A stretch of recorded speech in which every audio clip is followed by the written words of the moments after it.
It's going, I guess. There's loads of geese drops to get through. Awesome. Yeah, I've got one, so there's that. I have two personally. Oh, nice. How about that? Eh? Look at us bringing the content for 2022. I know. God, it's almost like it's our own podcast. Welcome to the You're Seeing Guys. You're Seeing Guys. With Greg and Joe. You're Seeing Guys. You're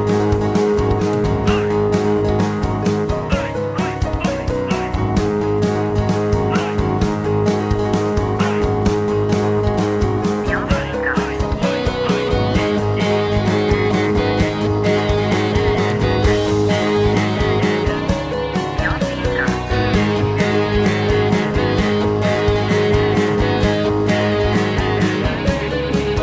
Hello, welcome to episode 170 of the You're Seeing Guys podcast with Greg and Joe. Of course, I'm Greg, and I'm joined by... That would leave it to me to be Joe.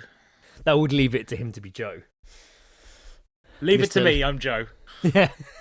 Leave it to me, I'm Leave Joe. it to Joe. Leave it to me. Joe. It just seems like one of those weird old catchphrases you would have if you had like a sitcom in the 70s. Leave it Just to like, me. Leave it to me, like you'd be in Open All Hours, the one that comes. Leave it to me, I've got it, sweeping up the broken jars of marmalade over the floor. What is the US? You remember the US sitcom which was all about like a stay-at-home dad or like a male nanny or something? Oh, But then they did the same thing, but in the UK with UK actors. the UK one was The Upper Hand, right? Something like that, yeah. But it was The all Upper based Hand. upon a US sitcom. Oh, was it interesting? I remember The Upper Hand. That was he was like a male nanny, but he obviously gets romantically involved with the mum. Who's the boss? I want to say is the. Is that what it's based on? They talk about Who's the Boss a lot on Family Guy, and Yeah. Who's the boss? I never realised that was what set up Yeah, The that is Upper it. Hand. That is exactly what I was thinking Oh, of. that's The interesting. guy in it is that guy who looks really Oh wow! weird. Yeah. Jesus, and that's And that's what inspired The Upper Hand. Yeah, I believe it's based upon the same concept of their like the Wow. dude in it is like some sort of male nanny or something. Nandy. A male Male nanny, nanny. like I don't know. Male nanny. I don't know. I Yeah. thought you called him a Mandy. That doesn't sound Mandy. very manly. Sounds It's a man, but a man- sounds but a derogatory. If A Mandy. oh, look at that fucking Mandy. Look at that Mandy over there. Look at that. Look at that Jaffa. But That's- yeah, Jaffa was the first one that came to my head. I know that actually is a racial, a homophobic slur. It's Is not it? intentional. Jesus Is it? Christ. It used to be at school. you Jaffa. They No, I say- thought it was just like a saying you twat. No, well, no. Definitely when I was at school, they used to say if you were gay, you were a Jaffa. Wow. You know, but I went to an all-boys school, so everything meant gay. Yeah. Pretty much. I was always a fan of Bender. I don't Were know you? why. Yeah, I don't know. I just like Wow. not like it wasn't my favourite thing to call homosexuals. I'm a big fan of Bender. I just as a phrase, I find it amusing. You mean like the Bender burger from?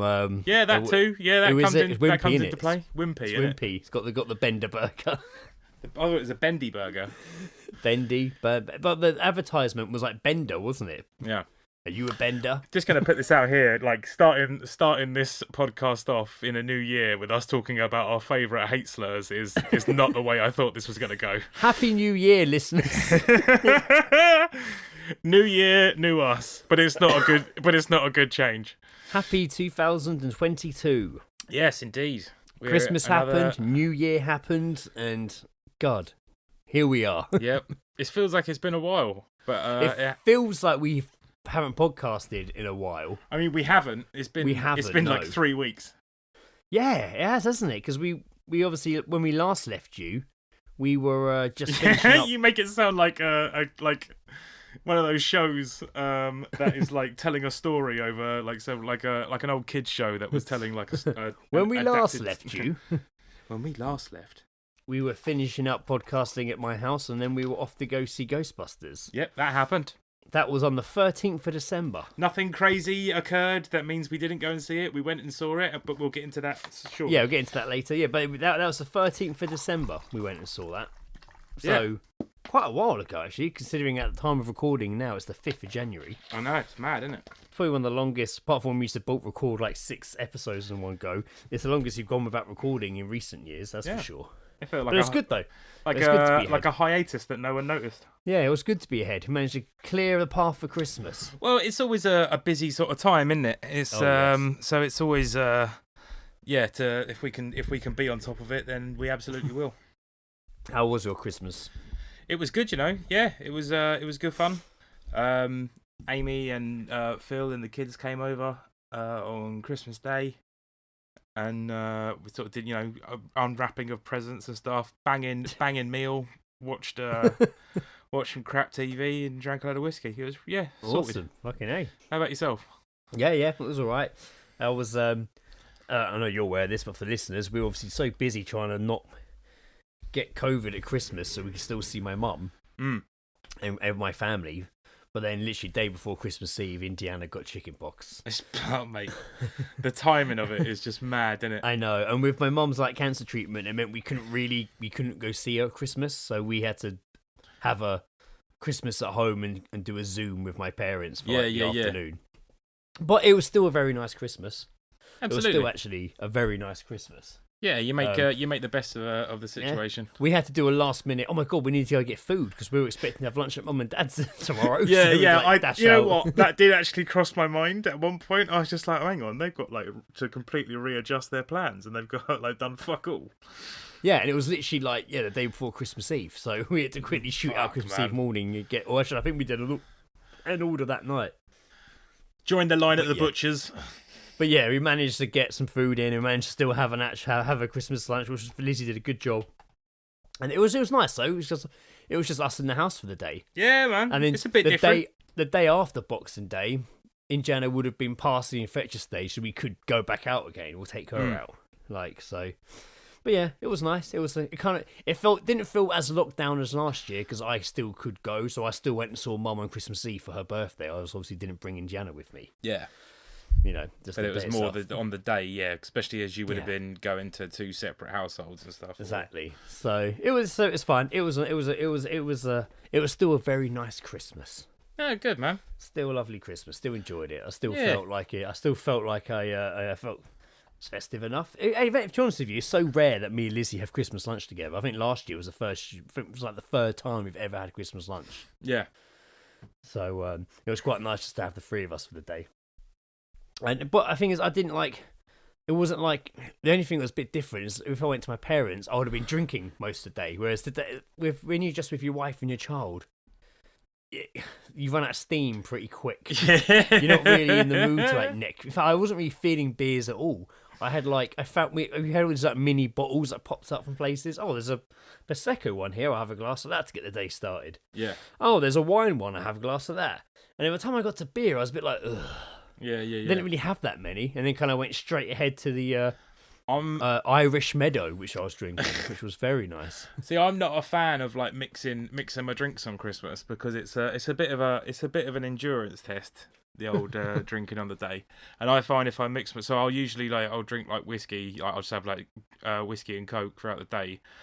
But then obviously when we come to eat, there's like wine going about, and that's where I usually make an error. I get horrible headaches at like 4 or 5 in the afternoon. I'm just like, right, well, I guess I'll go and have a sleep then. Yeah, I mean, I only had like one. Yeah. So it's but I didn't do that this year. I powered on through. I was drinking out my red cup all day without even realising it. Like a fucking piece of shit. Christmas. It's red. It's festive. My sister was just like, "What's that you've got in your frat boy party cup?" And I was like, just some stuff going on. Yeah. Don't worry about festive. It's a red cup with a white trim. How much more festive do you want to be? That's very true. Probably more festive than what glasses they were drinking out of, unless they were actual Christmas themed glasses.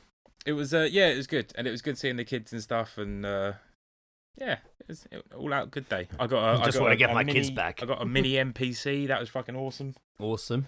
So that's been a lot of fun getting that all synced up with Fruity Loops and an abundance of different sounds coming out of it and stuff. So yeah, it's all good fun. Nice. My mum went a bit OTT at Christmas, but she always does. But I got loads of Star Wars stuff, obviously. loads of t-shirts. Indiana got an insane amount of presents, so she was and she had them staggered because she didn't see people. It meant that when she saw, like, after Boxing Day, we saw my mum again. She had saved some presents back to give her. Then it was like, then you see the cousins a few days later. She just had Christmas presents staggered right up until right up until like Monday. She went back to nursery on Tuesday, and Monday we were still like having cousins Still just opening presents. It's February still now. going. Like, It's this is Jesus. ridiculous. Well, it was great. It was grand. And then obviously we went into New Year. Mm-hmm. That follows Christmas. Hope you all had a nice New Year. I hope you're aware of lockdown. that. I hope you're aware of the timeline that is the Christmas and New Year period. We were expected to be in a lockdown for New Year, but that didn't happen. It didn't. No. Yeah. And we're not in a lockdown now either. So that was good. I don't think everyone would have been too happy with a second year of No. Christmas lockdown, in all honesty. To be fair, it wouldn't have affected us too bad if you were still allowed to be outside, because we were outside the whole night. We were, yeah. Obviously, so for New Year, Joe, Ed and Sarah came over to mine. And we pretty much just had like a wood fire, a fire pit, and a barbecue. I still have clothes that smell like of smoke. My house stank of it for days. Days. Like you wouldn't smell it upstairs, and as you walked down the stairs, it was like you were like getting into a bath of smoke that filled up to like the stairwell of my house, and you were just walking. It's like, walking down the stairs. Oh, it stinks of smoke. It took a few days to pass.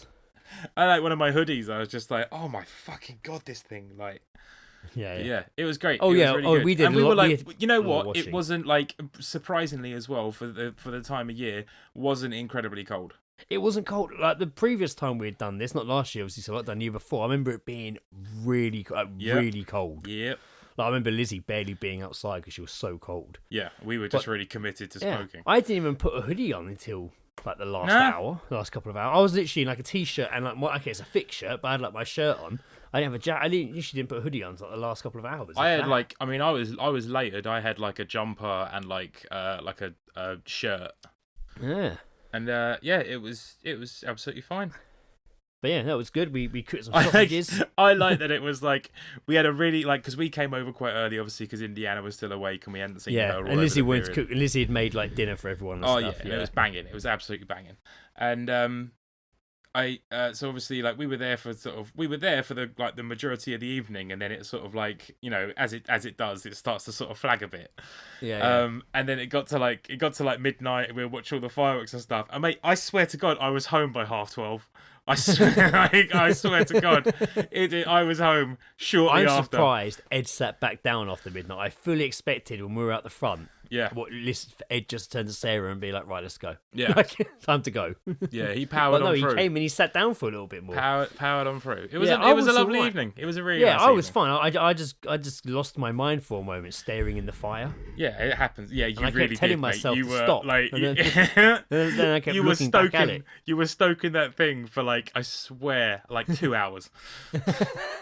I know, I got really into it. Yeah, mate. But that's fire, man. I remember doing that like when I was younger and being absolutely like fascinated by it.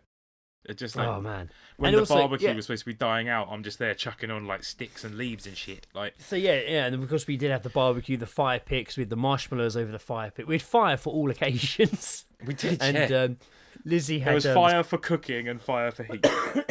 Lizzie bought this stuff that you you throw into the fire and it turns it like green and blue, the flames. Oh yeah, that was awesome. Yeah, and it lasted for ages too. Like that. For was like really cool. like until you started like messing around with it, it was blue for like ages. Yeah, no, Indiana stayed up to about 9:30, which surprised me. It was quite late for her. Mm-hmm. But then she, as usual, was like, "I want to go to bed now." Yeah, see you later. So yeah, means we only had to play one round of Disney Bingo. Mate, I'm not. I got really quite into that. And maybe just because I won, and that was the feeling I was running off. I've won. I felt so bad for winning. I was just like, Mother, God. wake up! I have the most wonderful news. I won at Disney Bingo at Grace tonight. All our financial prayers have been answered. Oh dear. I'm in the elite Disney club now. Oh man. But there we go. Yeah, Christmas, New Year happened. So happy New Year to you all. And yeah, 2022, which sounds mental. Like, I still hadn't really got my head around 2021. So. Mate, I'm still trying to sort of figure out 2020. So just I'm still trying to figure it all out. Yeah.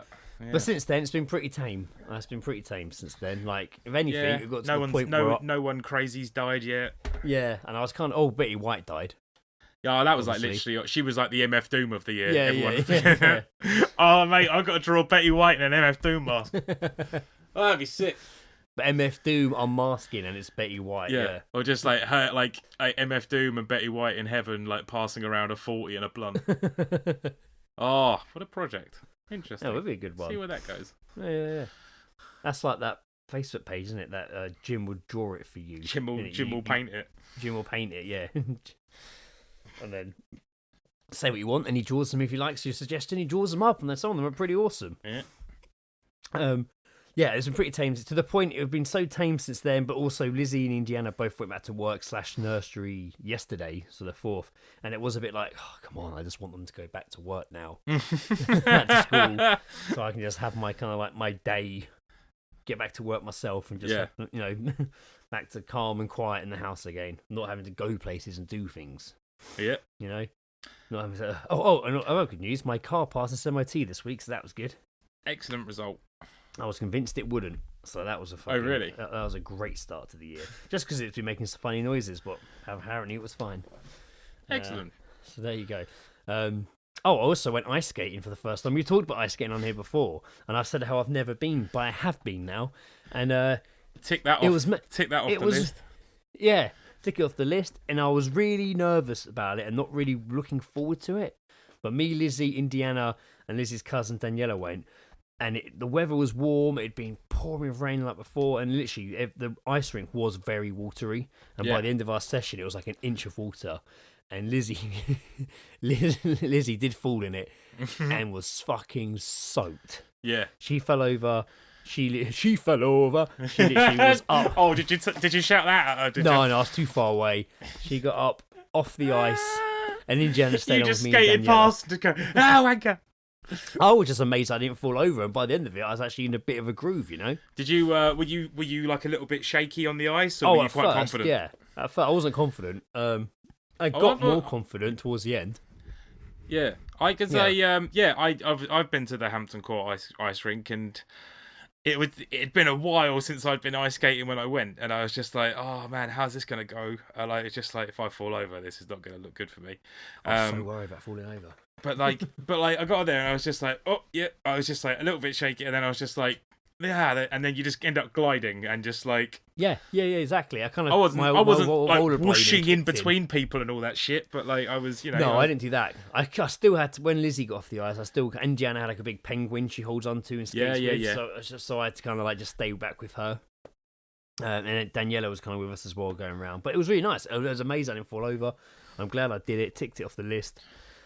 In between sessions, you see them with massive, huge. When I say big mops, I mean like really, like 2 people in length, maybe longer. Yeah. And they're like one person skating around with this big mop, clearing all the water. My mom told me actually the day after we went, they closed the ice rink because it was too wet. Oh. And then it opened the following day, so we timed that quite well. Yeah, it worked out nice. Anyway, the reason I quickly brought up my ice rink trip is because I did get a geese drop from there, which we'll get to shortly. Because we got a few geese drops to kick off the year this year, and a couple of audio recordings. Bundle. Couple of audio recordings. Guess what? I haven't got any from Sam this week. Oh really? He's probably sent some that I've missed, but I mean, we've got a load of them here, but I don't think any of them are from Sam. Huh. So wasn't there a recording the other day? Yeah, but it wasn't really geese, but it was more of an interaction you had with a customer. I listened. I think I listened back to the previous episode we did, and he had that recording of him getting off the bus. Oh yeah. And the person behind him going, "Bow!" And I was, mate, I was out in public just pissing myself. I think God had a mask on, otherwise you just I've some ugly laughing. Ugly laughing. All right, on that note, then let's go into Geezedropping. Weird snippets over a conversation heard by you or us, and we talk about them. Geezedropping. Wow!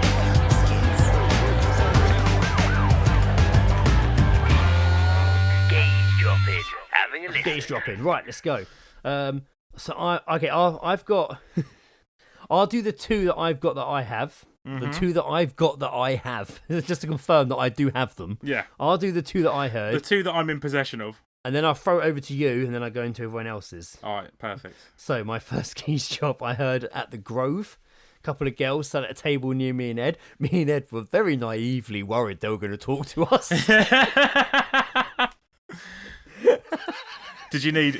Were you wishing I was there?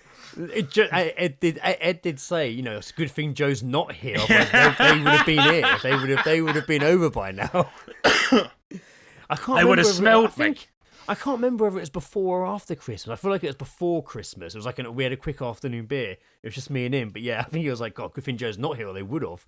But they did keep looking over the more they drank, and we were both getting nervous they were going to come over and talk to us. They didn't though. But I did hear this from them. Yeah. Girl number 1. She dresses nice, but a bit too trendy for her age. Girl number 2. Ugh, everything you're saying is making me sick. It was making me sick as well. Yeah. This is another geese shop I heard. Careful, it's very icy. A lady at the ice rink. Of course. Of course. Where else? Where else are you going to hear that? Iceland. Going round the ice rink and shouting to whoever's with her ahead. Careful, it's very icy. Watch out for the ice. Are you fucking kidding? You've literally come ice skating. You're on ice. Yeah. You're literally on ice. This is ice skating on ice. Ice skating on ice. You are on the ice. Yeah, you're there. Ow. Sorry, I just hit. In an over-enthusiastic gesture of waving my hand to confirm that it was ice, I karate chopped my Mandalorian Razor Crest shit. That is the nerdiest thing I've ever fucking heard. Oh no, I could have been. There's a lot more nerdier things I could have karate chopped instead of that. I want you kind of to do one of those. Have you seen those TikTok videos where it's like the sound bit is like a woman going, "Honey, come back to bed," and then the guy's just like, "Not now, honey. I'm still doing my online banking." But it'll be like people will do like different videos of it, of them like making Lego and stuff. And I so badly want you and Lizzie to make one of you whilst just painting, just like aging anything. Just I was painting today actually. There you go. Figures. Yes. Oh God, that's so hard. Oh, that's why I do it. Moved on to 3D printed figures that I'm not even weathering. I'm actually painting. So let's see how that goes. So what's your geese drop, Jackson? I think I got this on the train the other day. Again, from the kids that get the train are usually a pretty good source of entertainment. Kids are pretty good source. And they were talking about computer games, and one kid just said, "What's the point in buying a game I can finish?" Which I thought's a great point.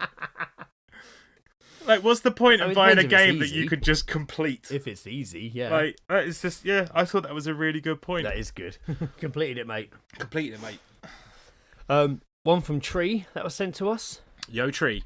Tree says, good old streets of Oxford, full of some happy Christmas shoppers. We've got to go to fucking Oxford, man. I know. And some stressed people who just want it over with. I was grabbing a coffee on the go while at work. I start driving away in my work truck when I hear someone out the window say, "Man, I was higher than a giraffe's fanny." I turned to look who said it and saw a really old guy looking at me. Oh, it got better. Giraffe's fanny. I'm higher than a giraffe's fanny. That's fucking Really good, good. you know. I quite like that. Owen like sent that. me a message today. He says, Owen says, 20-year-old rich kid in a bar in Barbados, which I guess is where Owen is. 20-year-old rich kid in a bar in Barbados. You would assume. Passing on a song request for a man playing piano covers. Right, he sent an actual... Can you ask him if you can play Member Number 5?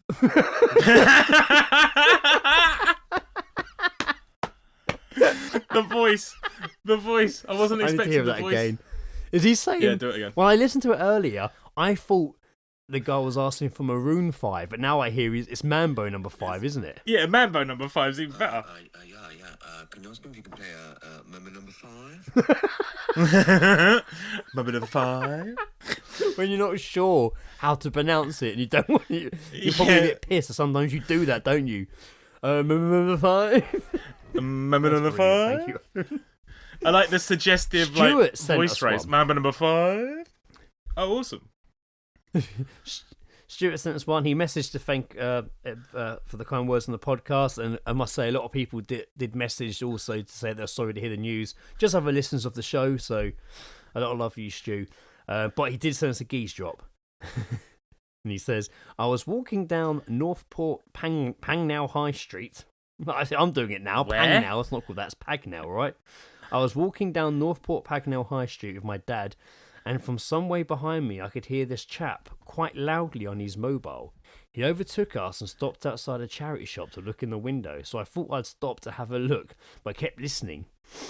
When he said the following, these lockdowns are affecting our mental health. You might as well throw my kids in prison. At least they'll get 3 square meals a day, which is more than they get from from my lazy bitch of a wife.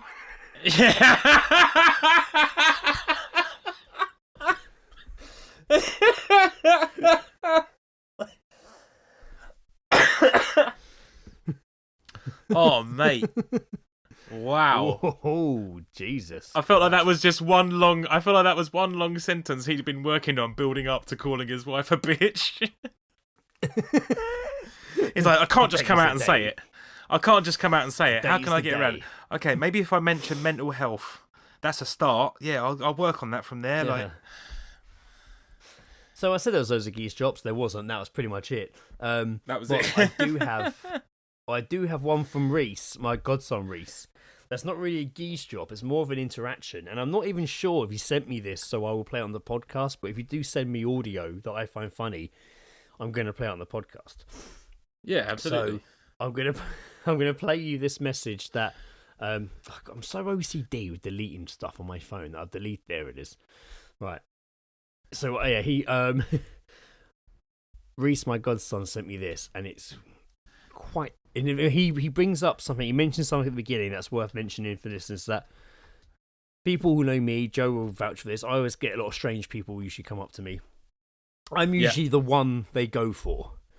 And Reese has a similar thing, and we say how it's You're a a weird popular. family You're a curse, popular and that's brand, basically- Greg. You're a popular brand. Yeah, and this is Reese having the same sort of family curse experience that I have. Right, here we go.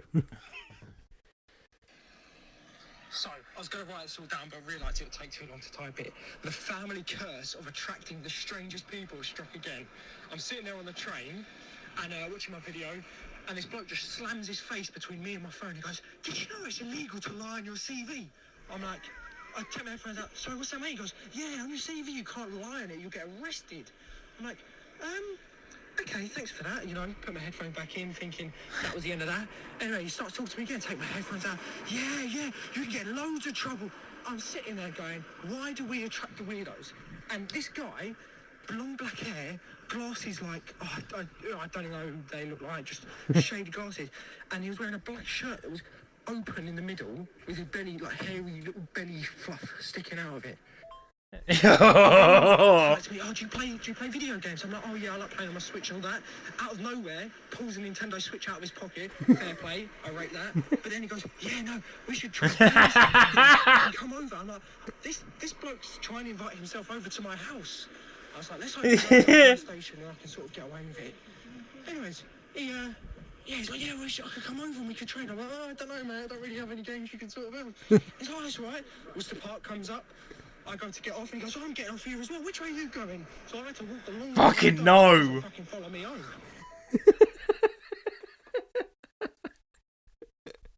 Oh my It's a bad situation. That is an awful getting off, mate. It's the getting off at the same station. Yeah. Oh dear Lord.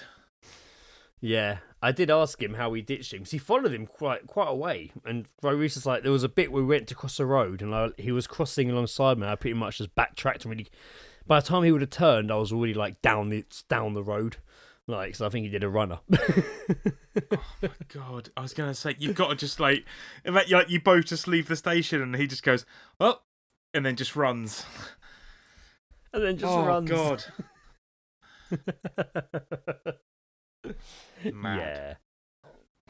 Not a good situation, but yeah, I'm not sure if that was meant to be played on the podcast for you, but I don't think it'll do any damage. So let us know if you see him again, because if he is in Worcester Park, the same as you, and it wasn't just getting off at the station because he saw you getting off. Oh, encounter Worcester him again, Park. so, Okay, well okay. What? So I yeah, so said, keep an eye out for him. Worcester Reese. Park. I want Okay, like, updates. no, What's the that's fine. park? I want updates if he shows up again, Hell yeah. because he might. He might do. The reoccurring events of Reese. So there we go. We're gonna. So we last left you guys. As I say, we were about to go to the cinema for the first time in a long time. I'm still convinced Endgame was the last time I saw in the cinema, but I can't be sure. I feel like Um, it's definitely the last time you and I went together, because that was the only time we've been together. yeah, but I can't remember any. I can't remember going to cinema since then. Though I really can't. I really. No, I can't. But it doesn't matter. That's not important. Maybe I have been, but I definitely haven't been since COVID started. That's for sure. So it was nice to go to cinema again, and it was quite. It was quite reasonable. We got there early, so we had to walk around Kingston for about an hour. It felt like. We did such a lap. We did 2 laps. Yeah, but we extended God. it further each time. Do you remember we? Like, Yeah, we extended our went. We laps went further. along. We went along the down the road where all the Bentals windows are. We were critiquing their display rooms. Oh yeah, we The went and display checked all the Benton windows. We were just like, We right, went and what's had a this one? peruse Who's of the this trying to Benton Christmas windows. who's this trying to attract? Um, So ridiculous. yeah, then went to cinema, and it was good. It wasn't that busy. It was pretty chill. Yeah. Popped ourselves down. Fucking watch Ghostbusters Afterlife. Probably gonna. Well, we're not going crazy deep on it, but we're obviously gonna just talk about it quickly. So spoilers if you haven't seen it. There'll probably be I'd some probably element maybe of just stop, spoiler. yeah. Yeah. Yeah, probably, and also because it only been in cinema. I think it came out in America on digital release yesterday on the 4th, and it's not coming out elsewhere till next month. So I did manage to acquire it last night, and I rewatched it again last night with Lizzie. And I enjoyed it just as much. It was awesome. Yeah. I'm not sure. Lizzie seemed to really enjoy it. Then she went really quiet at the end. She hasn't spoken about it, so I don't know how she felt about it. I think, Greg, you're reading too much into that. Maybe. We'll see. I like the idea of her just watching this movie and then just going completely dead silent and never speaking again. Yeah. I'm just like, I don't think it's that deep, mate. I'm never watching this film again. Yeah. So when I saw Ghostbusters, I was I was very on edge because you just don't destroy it again. I hate when people say that. Oh, you destroyed my childhood. And no one's destroyed your childhood. Just don't watch that film if you don't like it. No, the other sorry, ones are still there. yeah. So not that dramatic. I feel like the things but- the things that would probably ruin your childhood would be sexual assault. That's going to ruin your childhood, not someone Yeah, that remaking is true. Ghostbusters. Exactly. Trusting I thoroughly enjoyed someone it. and them destroying your trust. That sort of thing. It's not like a Joker minute like the original is, but I don't think it's meant to be. It feels more like a drama than a comedy. It has funny moments in it. I think we were both a bit when there's a character in it called Podcast who does podcasts, and I think we're first like but instantly he just becomes very funny character, and you kind of just stops being. He was by far that. By far my was favourite great. character in it. I He was remember great. He just was really good. I remember him, the first 5 minutes of him, I remember, after, the scene ended, I remember leaning to you and I was just like, is that us? Is that a wee podcast? But Is that us? Are we that child? Yeah, over the time, over the course of the film, it also becomes very, very clear that it's not just the girl who is, based on a character from the first ones. It's very, very clear that, of course. The podcast kid is Ray, 100% fucking Ray all over. And then, obviously, the girl's, the main girl's brother is obviously Peter, because he's just, chasing Fanny. But nowhere near as charismatic. And then the Fanny that nowhere near as he's charismatic. chasing is basically Winston, but not because she's black, because she's an Winston, outsider and she's new to this No. whole thing. Yeah. So Even though it's her town, it was they're the outsiders. It's a twist on the whole. It's yeah. a twist on the whole genre, on the whole setup. I liked that but it was really good. in I some enjoyed it. arse fucking nowhere like town, just in like the middle Rather of a than like fucking New desert or York whatever. City, yeah. Yeah. Yeah, they took the story. They made it big story in a weird way. That the stakes, but they kind of like took it into a much smaller scale. Mm-hmm. Took the story into a little dust town, and kind of continued the Ghostbusters story from there. And it was really I quite enjoyed it how it all set things up. It was very, very nostalgic and very. I know some people have complained it was too nostalgic. It was too this. It was too that. Whereas I didn't really bump into any of that, and I actually quite liked the music playing all the way through the old soundtrack. I think it was a nice little reminder. It's that music is perfect for when it's like a sort of a creepy sort of esque moment, not particularly like a spooky like a ghost sort of interaction, but it's just like something's gonna happen. Like yeah, exactly. And you recognise that music from the first film, and it does give you that sense of. There was a point yesterday when they're driving the Ecto-1, the kids, and they've got the siren on. They don't turn the siren on until a bit later on. When you hear it for a second, I remember saying to Lizzie during the film, I was like, oh man, there's something about that siren that really gives me a weird, nice, warm, like childhood feeling. Like, I can't really explain it. Like just hearing that siren just takes me back to being a kid. And like watching it, absolutely, 100%. Because it's not like the sirens that we're used to or were like when we were kids or whatever used to hearing, which is just like Nino. It was like a reverse, like a reversed like meow. It was like it's this weird noise that I've just never. But as well, I think it was like it goes up and down. That same noise got used in the cartoon as well as the film. Oh yeah, of course, yeah. Yeah, that's the noise you're making when you're playing with your toy Ecto-1 as a kid. Like, you're making that noise, whether you were a fan of the cartoon or the film. So very important. The sounds were amazing all the way through. The sounds as a whole. It's such a weird thing. And I really look out for that in films. I love sound in films. Hence, you wouldn't think so, doing radio plays and stuff. Like, obviously, I'm really into, like, the sounds to build a scene and stuff, but Ghostbusters, the sound's so important, and they really nailed it. Just everything. The packs getting turned on, the guns getting turned on, the noise they made when they were fired. Like, everything. The noises were so spot on. Just fills you with such excitement. You there, Joe? You keep sorry, man. I'm losing you massively. Yeah, I'm losing you massively. I heard maybe about 7 words of what you just said. I was basically saying how good the sound was on Ghostbusters, is what I was saying. The irony. But it was great. Fun story. The third act is pretty much the first film. Like, again. Oh yeah, absolutely. I like the whole intro. Like I liked the intro. I liked the I loved the obviously intro. It was there. It was so good. Like it made Egon look like this absolute fucking badass. Like yeah. How well it set up the story, and like all the shots of the mountain, and anything happen, like whether it be like the plasma, proton packs firing in the air, or whether it be like ghosts coming out. Every shot of this mountain with like the big circles, it just looked incredible. It looked so good. Like, it looked really good. Amazing. It had that.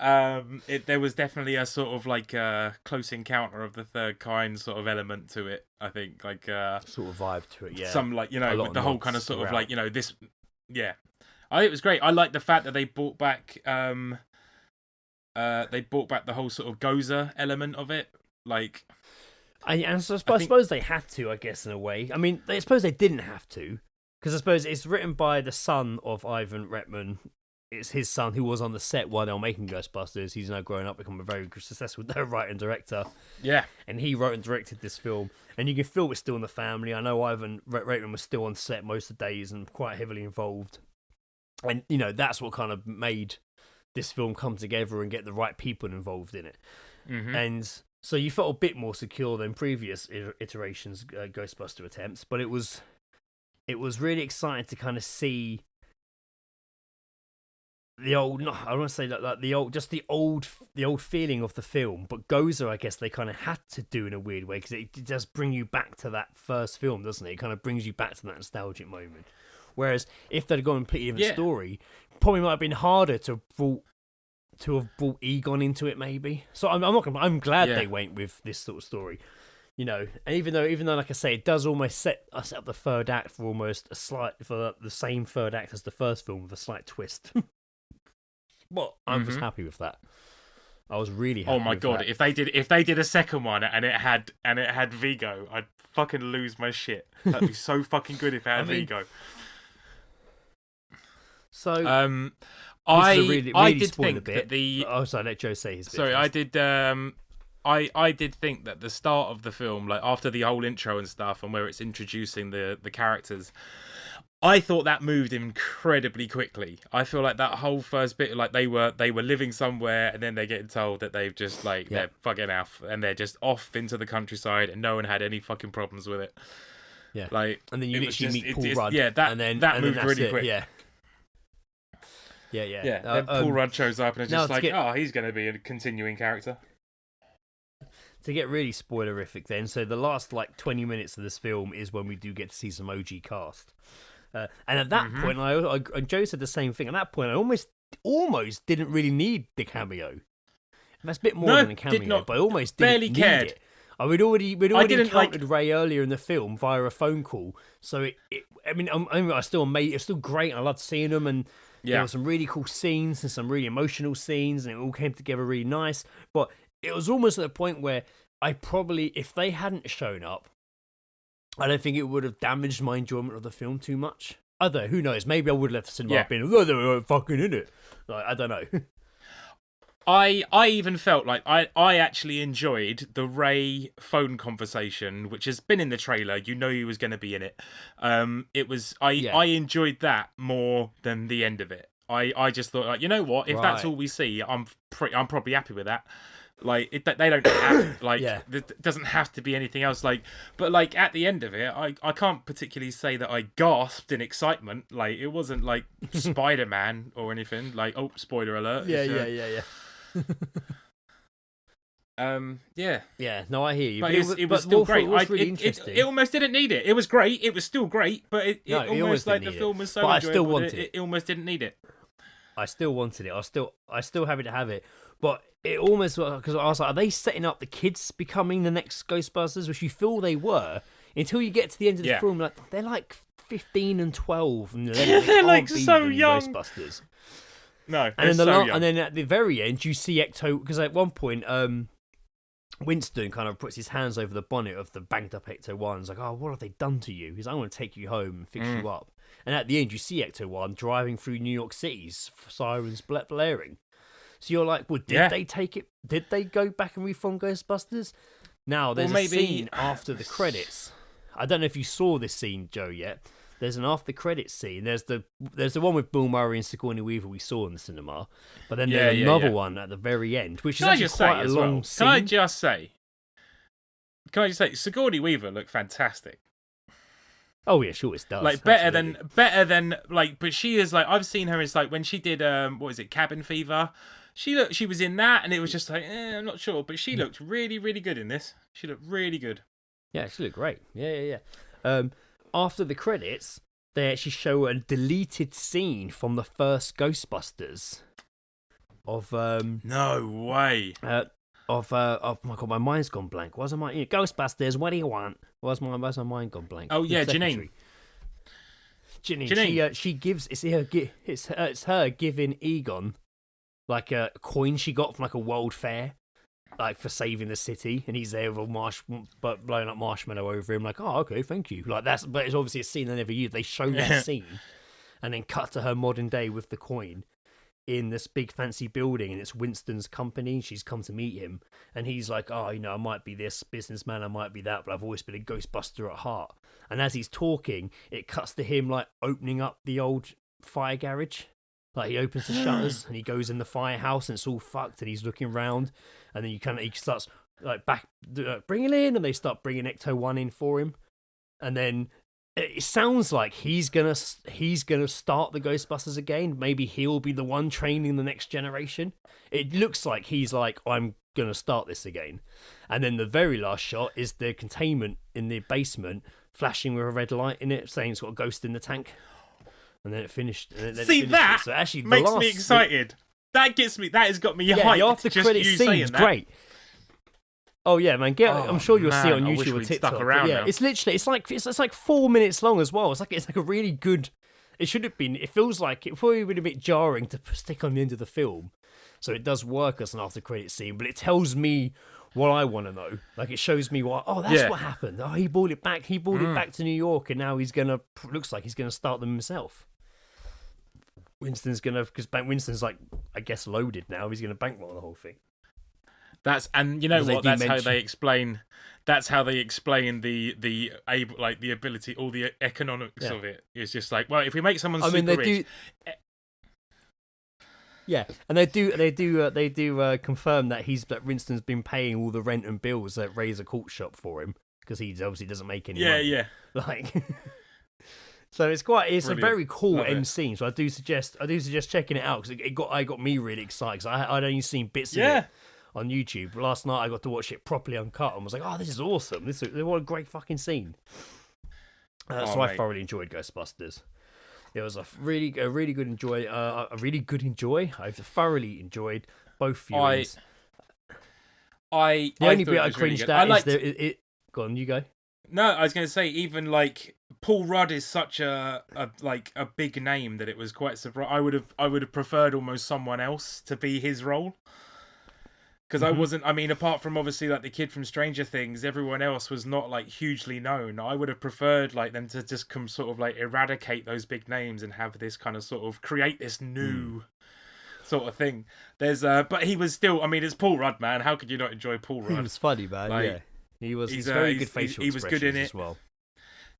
I enjoyed the whole kind of sort of references to like the Stay Puft Marshmallow Man in like their little form. They were mental. The mini like, ones, it reminded me. They were just killing that each gave other. me- Just killing each other. Yeah, it gave me like Gremlin vibes, man. It gave me like they were all it was psychotic. Like it was great.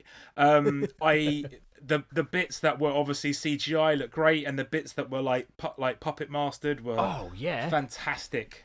So good. The giant like dogs from hell, like Goza's like guard demon, dogs looked amazing. Yeah, I watched a Utterly video. amazing. I watched a thing on YouTube of them making that. It looked how they're making the puppet of the Goza dog, the demi dog, and it looked amazing. Yeah, It looked incredible. It looked so Really good. Also, It looked so Goza good in the film. looked so fucking cool. Yeah. So it was funny at that point. Lizzie was like, I was like, oh, doesn't her suit look awesome? And Lizzie was like, oh, I'm not sure. She doesn't look as intimidating as the original to me. You But then, kidding me? But then, Lizzie wasn't too sure on Goza. But then at some point, you see her all fucked up, and she's like, and then she's like, oh, that's more like it. Like, Yeah. she looks scary now. She doesn't look scary before. She just looks like, Olivia Wilde. Yeah, I mean, I remember as a kid being like, there was elements of like Goza that were terrifying, but it was more just like when you saw her close up and she's all just like weird fucked up eyes, and her fucking voice is horrible. Yeah, the voice and the fact she's kind of jumping around a lot, like.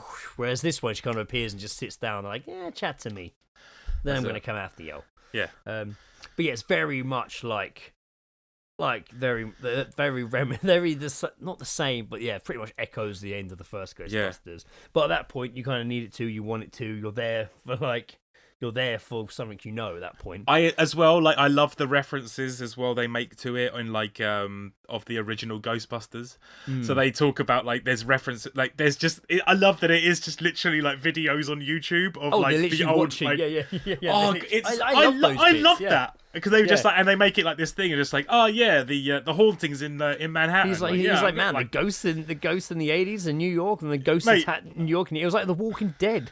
I love it. I thought that was so good. I love that it is all just like YouTube videos of like people have made homemade documentaries and shit. Yeah. Or Just, like he on the news and the advert, we're here to believe you. When she's got the trap in at school and Paul Rudd sees it, he's like, "Oh man, cool replica!" Like, yeah. It's so good. This isn't a replica. Let's open it. Yeah. Damn it, Paul Rudd. You set motions that he set in. You set events in motion that couldn't be undone at that point. As well, You bastard. and as well as the whole awesome. kind of sort of the it's the daughter of Egon obviously inherits his house and she's very very bitter about him obviously like not having a and it's even that's like nicely done as well, and it's really really good. Mate, I'd watch it again in a heartbeat. And I suppose the big, I don't know if it is a huge, or it is quite a big spoiler, but again, we've said some spoiler things. I mentioned OG cast. I suppose the last thing, if you really don't want to know, I'd skip forward a few seconds or so. But we do see Egon in the film. Now, we see flashes of him at the beginning, like we say in that cool intro, but then we also see him as a ghost at the end. And I knew that was coming. It'd been spoiled for me. I knew it was coming, but I didn't know what it looked like. I hadn't seen a picture of it. I'd just seen someone write about it. So I was very, I was quite nervous. I was like, God, is it going to look shit? It was generally scaring me. How's it going to look? And it looked amazing. It looked great. When I watched it with Lizzie, last night, she was just, almost gasped. Oh, my God, I can't believe how amazing looks so good, he yeah. looks. He looks... It looked really, when he really stood, good. There's, awesome shot of, Ray, Peter, Winston, and then Egon appears next to Winston, and the way Winston looks, and it's just what the fuck? As he just sees the ghost of Egon next to him. But Bill Murray just looks a couple of times, okay, just carries on, Yeah, I mean, bearing in mind really that they have all dealt with ghosts for 30 years of their life or whatever. I guess so, yeah, and definitely there is more of a link to something must have the way he. I get it. Don't need to go deep on why Egon's obviously we know Egon's a ghost, but no need to go deep on why he is. You can watch the film and figure that one out for yourself. But there is something that happens at the beginning that I was like, oh, has he made himself a ghost on purpose? Yeah. No, it was not on purpose, but it happened. But yeah, he was really good. Egon looked stunning. Egon looked absolutely stunning. The only bit I bumped into really, there's a few. I mean, me and Lewis chatted about it quite a lot that night, and there was a lot of back and forth, a lot of things that Lewis loved and didn't love about it. There was a few things I could pick holes in, but I was saying to Lewis, because I knew Lewis had already seen it and he told me he really liked it. Rob, who's also a massive Ghostbusters fan, had seen it and also loved it. So I was going into this film knowing the only other, you were with me, so the only other two people I know who are big Ghostbuster fans all already seen it and liked it. So I kind of used that security going in. I was a bit well, they've already vetted it. And they're the ones I think would be oh, the end, this happened and it was rubbish. But the fact they've liked it, I think Lewis actually said he got very emotional at the end. Made me a bit more okay, I was a bit more relaxed for it. I could enjoy it a bit more. I wasn't like reviewing it in my head. Yeah. You were I could just enjoy it a bit more. It was a bit of a weight off your shoulder, and just okay, if these people, I trust their I trust what they're gonna say, and they're not gonna bullshit me. Yeah, of course. Yeah, exactly. So I did feel a bit more relaxed going in to watch it, but I still was nervous to see Egon's ghost. But when it happened, I was like, "Oh, it looks fucking amazing." The only thing I bumped into that annoyed me, which didn't really annoy me, and the only thing that annoyed me is when they're in the prison, in the jail, and they get one phone call, and the sheriff's like, "Who are you gonna call?" Oh yeah. I was like. When that came in, I was watching it last night with Lizzie. I was like, both of us were like, oh, and I was like, they didn't need to do it. And Lizzie's like, oh, they did have to. If they didn't, it would have been hanging in the air, why didn't they do it? So I get it. That's why you did have to do it. But I enjoyed Ghostbusters. I mean, you definitely probably wouldn't call us in those situations, so good to call Ghostbusters. I'd love to have a go at it, though. What, busting ghosts? I'd love to have a busting go at ghosts. It'd be awesome. It'd be fucking sick. If we found that shit, let's have a go. Fuck Let's yeah. not be that scared. I mean, I'd be hesitant. If ghosts were silly creatures, not like Conjuring or something. If they actually were silly glowing creatures flying around. I'm not gonna lie. I'm hesitant about opening a trap. I don't want to do that.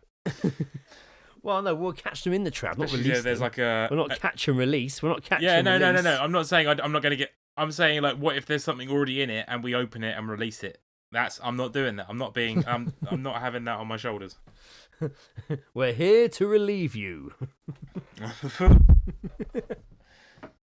the ghost of Jimmy Savile in a fucking ghost trap. Oh my god. Oh god. That would be it. We just go around getting pedo ghosts. Pedo ghosts. Pedo ghosts. That's great. We're like an offshore of the Ghostbusters. We're the pedo Ghostbusters. We're not paedophiles that are Ghostbusters. We are Ghostbusters that bust ghost paedophiles. Pedos.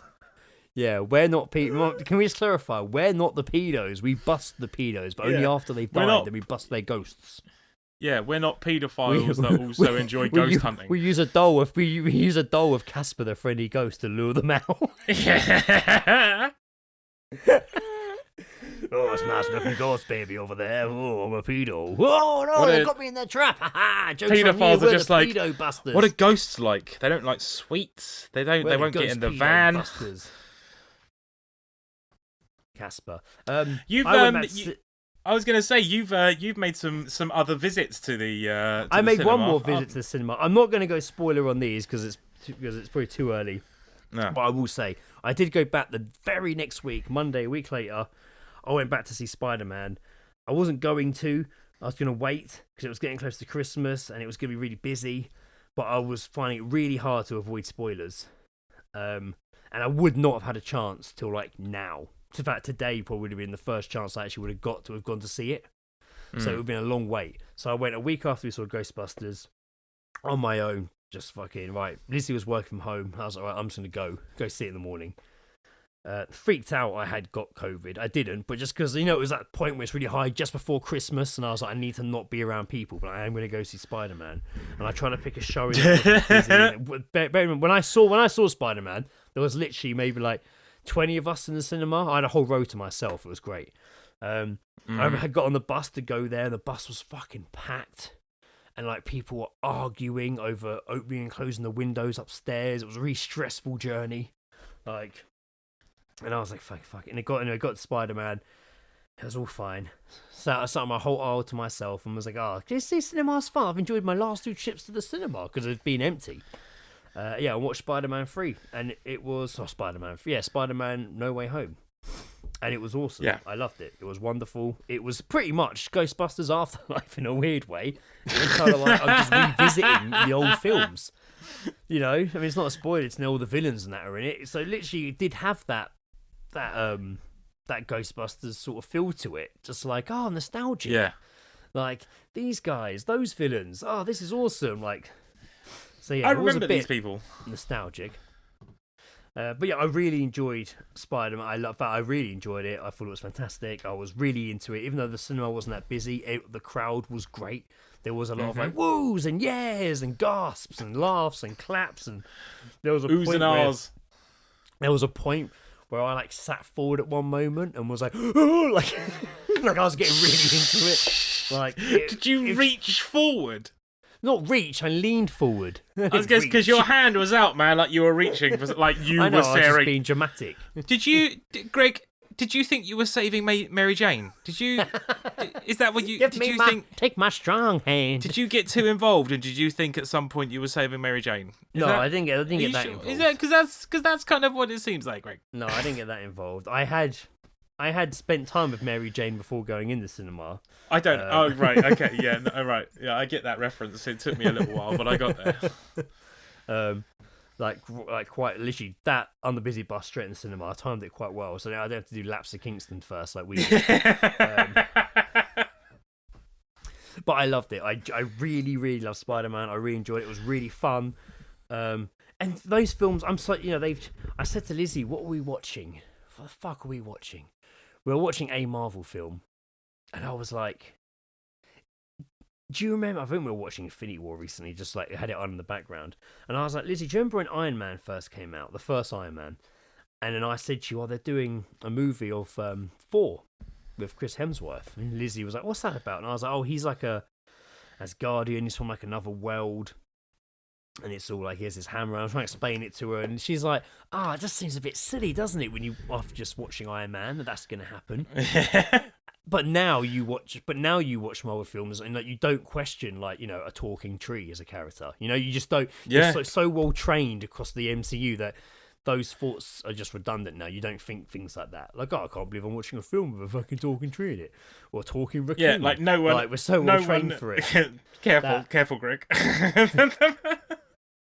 that now when watching, there's things that if this was like a standalone film, there might have been things that I'd be like, it's a bit silly. But because you did say talking raccoon there, didn't you? Yeah. Okay, good. Because Do you think, my did you I think I my not said audio the my, RA at the start?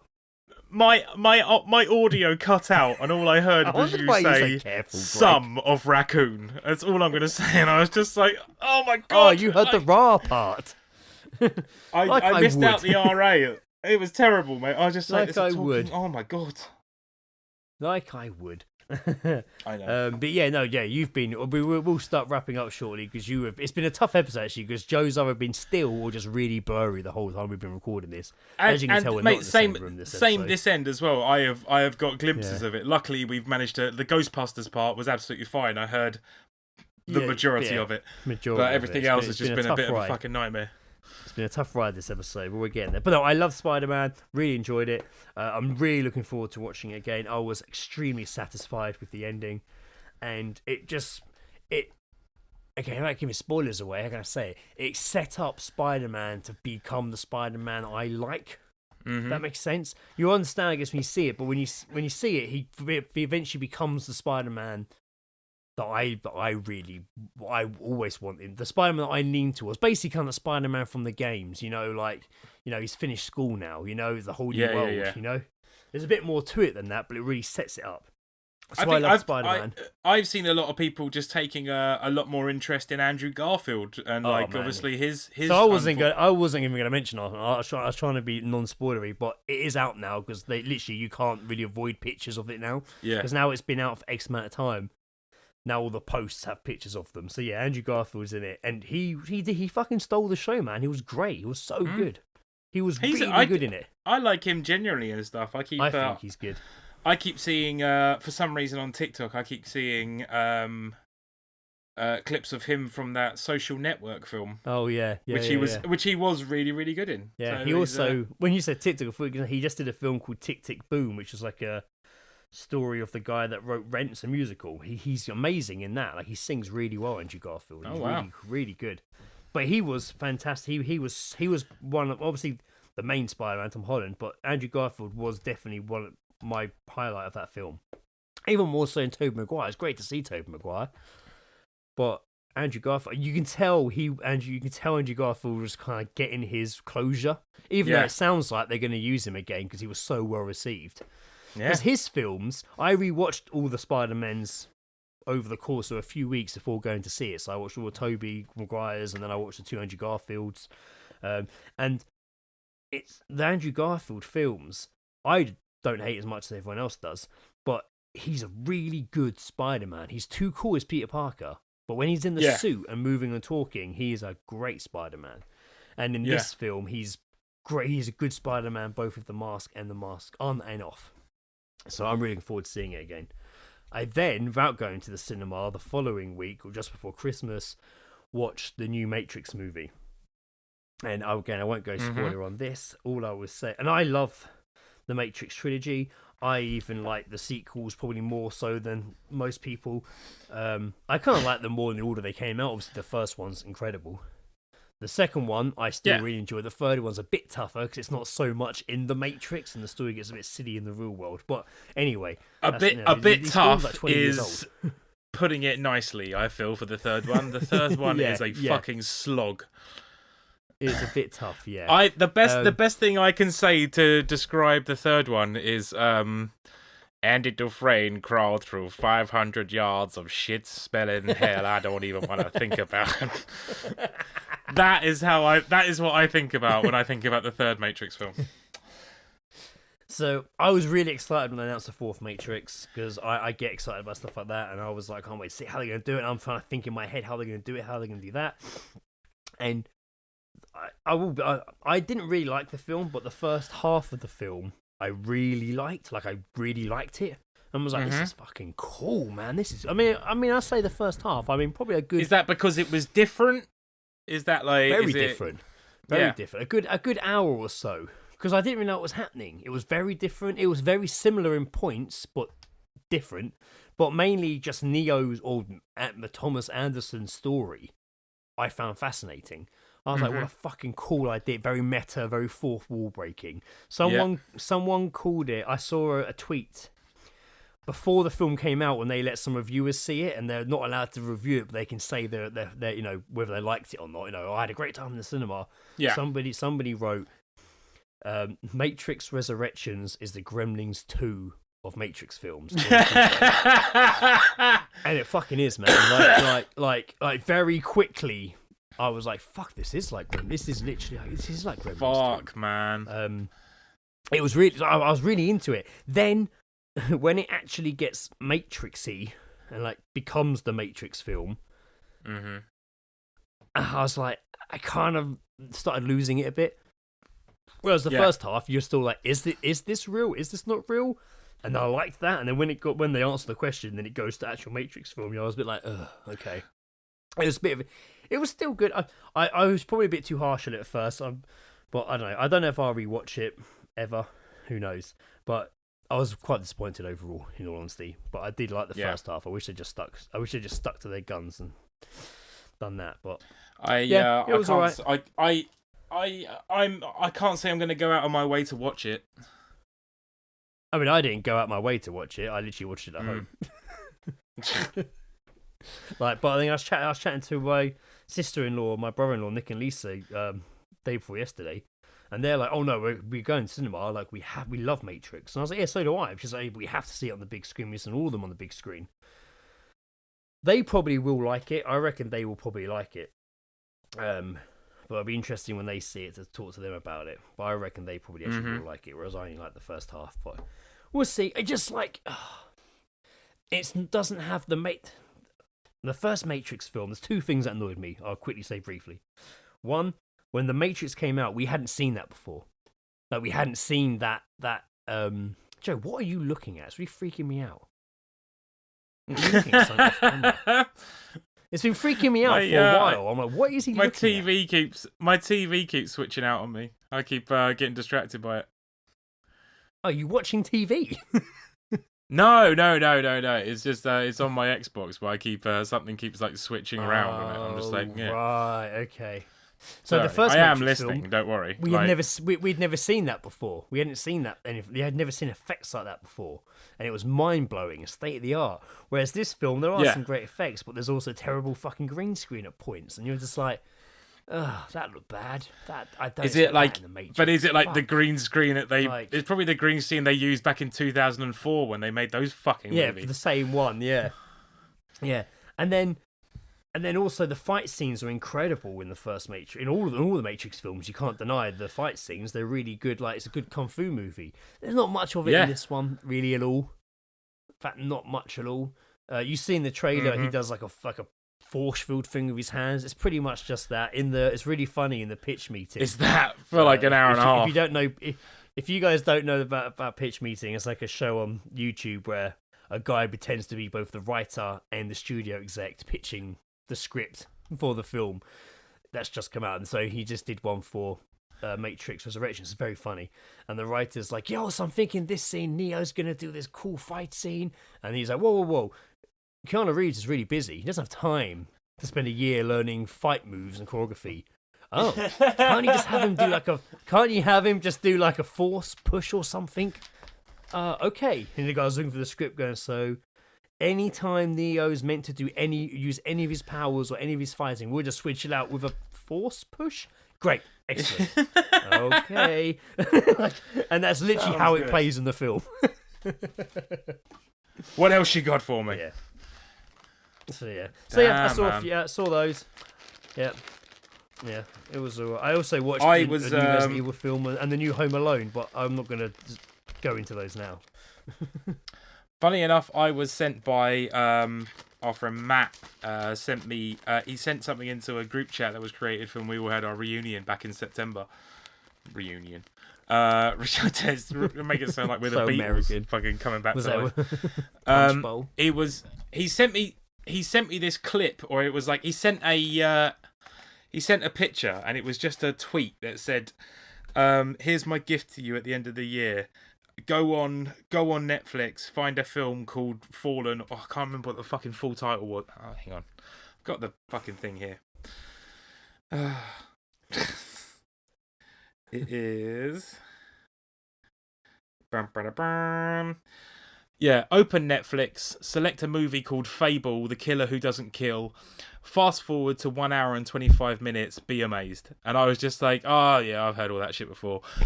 But I was just like, oh, okay. So I went on Netflix and found it, and it is just this particular sequence in a film. And it's I believe it looks Thai. It looks like a Thai film, or maybe like a Chinese sort of movie. But it's just this one particular scene where this one guy who is obviously like a secret agent sort of dude getting just chased around this entire apartment block of like flats and stuff, and it is just I've never seen anything like it at all. It is fucking like incredible. Fight scenes. Yeah, it's all fight it? scenes and stuff like this. It's called Fable. What's it called?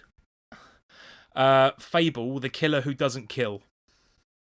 Oh, right. I'm going to That's forward familiar. you. I'll forward Yes. you what was sent to me by Matt, and just follow those Yes, I'll look instructions into and that. tell me it's not like the fucking craziest like fight scene. In fact, I to the point that I nearly started watching the entire film from the start so I could figure out what Wow. the fuck was going on.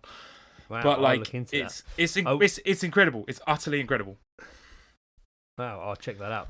I will say, on the back of the Matrix thing, I've been watching a YouTube channel called Amazing Shots, which basically takes amazing shots from films, Yeah. puts them like together in a nice montage with a bit of the soundtrack from the film. It's fucking really cool. If it's a film you love, like Interstellar, the one's really good. The Interstellar one's amazing. They're only like 4 or 5 minutes long, but because there were so many shots in Matrix I liked, I've actually watched more than once. I've watched the amazing shots of Matrix Resurrections because it does have some awesome shots in it, and I love the song they use over the trailer, and they use it in this. Oh, it's in this as well. The White what Rabbits. was that? Yeah. White Rabbit. Yeah, fuck it. It's such a good... You know what? If there's half of the time, I get so fucking stoked in a trailer because of the song they use. You remember when The Watchmen 100%. came out? The Watchmen came out, and they had a song by Muse. Yeah. And it was just, oh mate, it was like, oh, it was good, it was brilliant, and it just like was. sometimes it just makes me just go That's a absolutely fucking great mental trailer, for that film. Watchmen trailer. Great. That Trailer. Watchmen trailer is great. That Watchmen trailer is great. But yeah, I've gone back to this amazing shots on YouTube, and I've watched Matrix Resurrection, also the Andrew Garfield Spider-Man movie one. He does like a montage of all his movie scenes, like in it. It's really cool to watch. Basically, if it's a film you loved and just like and want to watch scenes from, this YouTube channel is great. If it's a film you don't really care about, but quite like good fight scenes and good cinematography, watch it. If it's a film you don't ever want to watch, but just want to see what it's about, or you like the way the trailers, but don't give a fuck about the film. So I've watched films I haven't seen. I've watched like the amazing shots of films I haven't seen, just because I'm like, oh, that looked cool, but I don't ever want to watch this film. So yeah, really good. I've been working my way through loads of those, but the Dune one's really good. But yeah, the Matrix Resurrection one's fucking awesome, and all the Spider-Man ones are fucking awesome. So and they've got Daredevil ones and stuff. Since the start of the new year, I had like a fair bit of time off, and I've just been watching like YouTube documentaries. But they're really well done. They're by YouTube creators, but they're really well done documentaries. Yeah. And one of them was by a guy called Traplaw Ross, and he did a near 3-hour video about the hip hop conspiracy iceberg. So it's basically like it's literally like levels of the different conspiracies that have ever occurred in hip hop, like from like just like the tip of the iceberg down to like the darkest levels of the water, and like some of that's just phenomenal. And then the second thing I watched today was a documentary about a Swedish rapper called Young Lean. And his like rise and fall, and it was like it was done by Vice. It's about 2 hours long, but it's really fucking good, man. Like, so he's like that. He was like 15 years old when he like everyone went mental about him, and then it's just like his rise in fame, and then like his fall as well. But like Sharp his demise. Also, it's like it's good. It's interesting. It's really really interesting. So yeah, been watching that sort of thing out for you all. Well, after this, for this I'll year, pack this up, probably have a zoot, and then I'll go watch the second episode of Book of Boba Fett. I've not managed to... Can I just say, YouTube has really been fucking me off recently.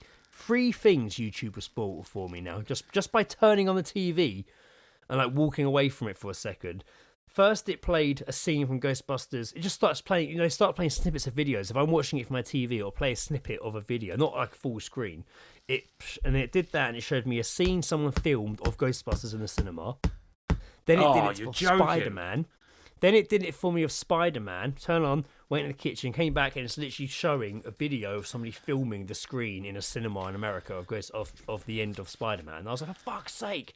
And Come it on, did it to me YouTube. today for Boba Fett. Like, how are you getting away with this? Made me really angry. Are you enjoying Boba Fett? I've heard good things. I've only seen one episode, and I really liked it. Really liked it. See how it goes as it goes on. The thing is, it's a very complicated one, but some Star Wars fans get very upset by things, and there's a lot of anger at people that do like it. Some are disgusted by it. Some people think are flat out, you're wrong for liking it. But I'm in the frame of mind of, I'm not going to apologise for liking the thing we're all meant to like. Who gives a fuck, part of man? this community because we like the same thing. At this point in our lives, yeah, really, who gives a fuck? Me and Sam messaged each other quite a lot about it, and we're just like, I don't see what the problem is. They're giving you more of what you love. Give me more Star Wars. Yeah, Give me that's it. Give it all to me. So yeah, I'm very much looking forward to watching this episode. What was spoiled for me today is in the clip started playing was two Hutts, like Jabba the Hutt. There was like two Hutts talking, and I was like, oh my god, there's Hutts! And now I'm really excited to see it. Nice. All right. Well, I hope you enjoy that, my friend. Yeah, no, not a clue. I got a Wii, so I'm trying to wrap this up now. Okay. Right, okay, so thanks for listening, everyone. I've been Greg, Podcast Armstrong. And I've been Joe Jaffa Jackson.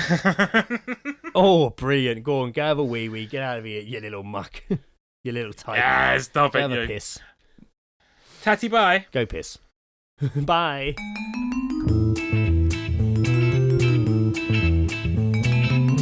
The All Seeing Guys podcast is part of Podnose, the UK's leading independent entertainment podcasting network.